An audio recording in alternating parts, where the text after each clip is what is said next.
back on the Cleveland Cavaliers, Kyrie Irving was stamping his name in history.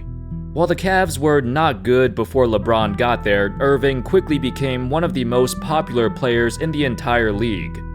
From all of his endorsements and commercials and his alternate persona, Uncle Drew, it felt like Kyrie was on top of the world.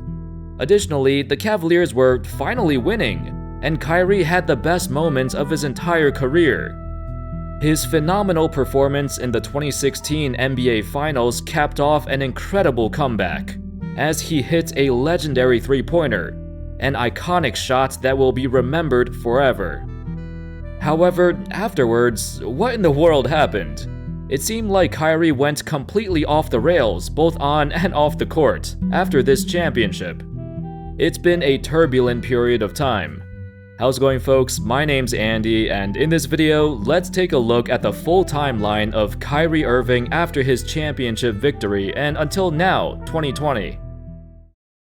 In the 2016-17 season, the Cavaliers were having chemistry issues throughout the whole year. While their rivals, the Warriors, added Kevin Durant over the offseason, the Cavs were struggling. The lackadaisical effort combined with the poor shooting, a volatile locker room, and maybe the post-championship blues. Everyone and everything was going very poorly. This reached an even crazier level by February of 2017 on a usual road trippin' podcast with RJ and Channing. Kyrie would be the special guest, and he was quite special, alright. This was the first time we heard Kyrie announce that he believed the Earth was flat. When asked about why he thought this, he responded with, "I'm telling you, it's right in front of our faces. They lied to us. There is no concrete information except for the information that they're giving us. They're particularly putting you in the direction of what to believe and what not to believe. The truth is right there. You just got to go searching for it." Now, I understand the concept of not agreeing with everything you see is perfectly fine, but it should not apply to actual proven science. It was quite ridiculous, but even worse was that other players started to agree with him. Guys like Draymond Green said, quote, "I'm not saying I think it's flat, I don't know, but it could be." Then a year later, we saw Steph Curry talk about his own conspiracy theories, where he believed the moon landings were fake. So it essentially started a huge NBA trend that was not good, and stuff like this could unfortunately influence young people who look up to him. Anyway, continuing where we left off, the Cavaliers somehow pulled it together during the 2017 playoffs and still made it back to the finals. This time, however, they stood no chance whatsoever against the Warriors. Then, during the summer of 2017, all eyes were on Kyrie. He demanded a trade out of Cleveland. Following their recent loss in the finals, him and the Cavs front office had numerous discussions and conversations about his role on the team. While those details were kept private, it was assumed that he was unhappy and he wanted a bigger role on the team, and the dynamic between him and LeBron was not working out.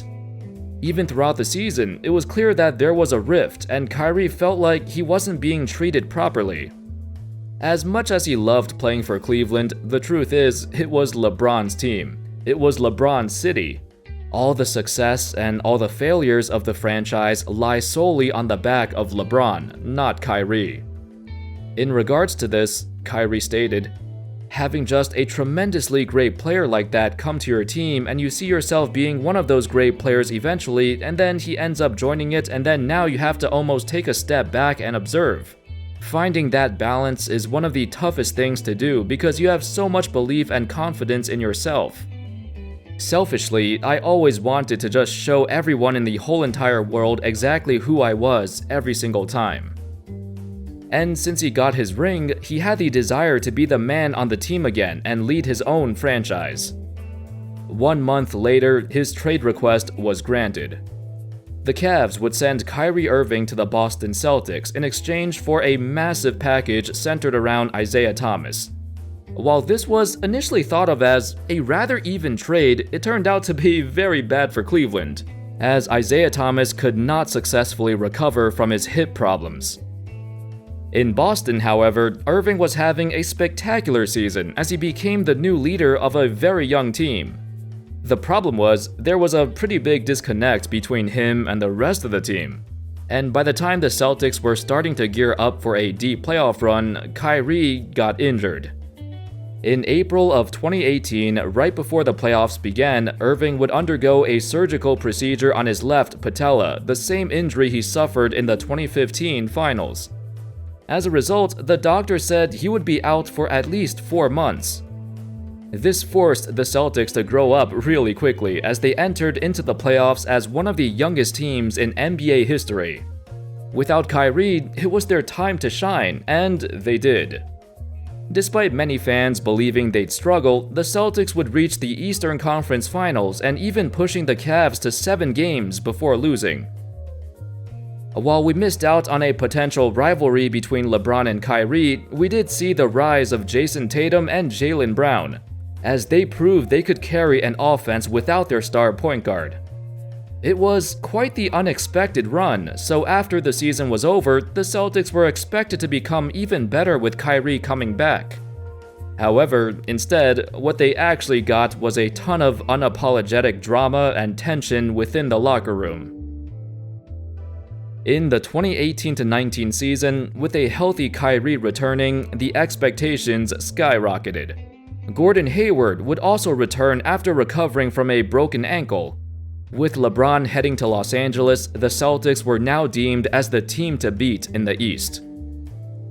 Throughout the season, the team performed very inconsistently. They looked nothing like how they played in the previous playoffs. Their defense, which was previously the best in the league, severely dropped off to barely scraping the top 10. Players started to point fingers. Well, it was mainly Kyrie pointing the fingers. This brought us this hilariously condescending quote in January of 2019, where Kyrie publicly stated, "Experience, we're lacking it, and because of that, we have a lot of learning to do." This was directed at the young guys on the team, and it was funny cause this same roster was 1 game away from the NBA Finals without him. So when Kyrie was lecturing them, it really made no sense. Maybe Kyrie was the problem all along. His teammate, Jaylen Brown, responded by saying, "We've just got to have each other's back at the end of the day. We can't make comments, we can't point fingers. We've just got to continue to empower each other and have each other's back." Then, Kyrie said that he had to call LeBron for advice on how to handle all the young players on the team. The way he was talking, it was like he was looking down on his teammates, and the truth is, these young guys don't even need him. They've been playing better without Kyrie. Everything, all of this tension and chemistry issues accumulated and reached a tipping point in the playoffs. The Celtics would get utterly embarrassed by the Bucks in the second round as Kyrie had an abysmal series, the worst of his career. Once again, Kyrie wanted out. It was quite obvious that he was not gonna stay, and his dream of being the man of the franchise has not worked out. He was about to become a free agent, but the organization no longer wanted him, and instead they went for Kemba Walker. Fast forward a bit to July of 2019, and the Nets' new super team would form, starring Irving and Durant. Except KD would sit out the entire year because of injury, and Kyrie has also struggled with injuries throughout the entire season. This time, it was not his knee, it was his right shoulder. By February 20th, the Brooklyn Nets announced Kyrie would sit out the remainder of the season. He would get season-ending shoulder surgery, so once again, it was a disastrous end to the year. It was awful because it really looked like Kyrie was turning it around. In the 20 games he appeared in, individually, he was spectacular, and hopefully he could continue playing like that when Durant comes back. While it's easy to hate on him for his conspiracy theories and his attitude towards his teammates over the last few years, I'm still rooting for him to succeed. Kyrie, despite his flaws, is still one of the most entertaining players the league has ever seen.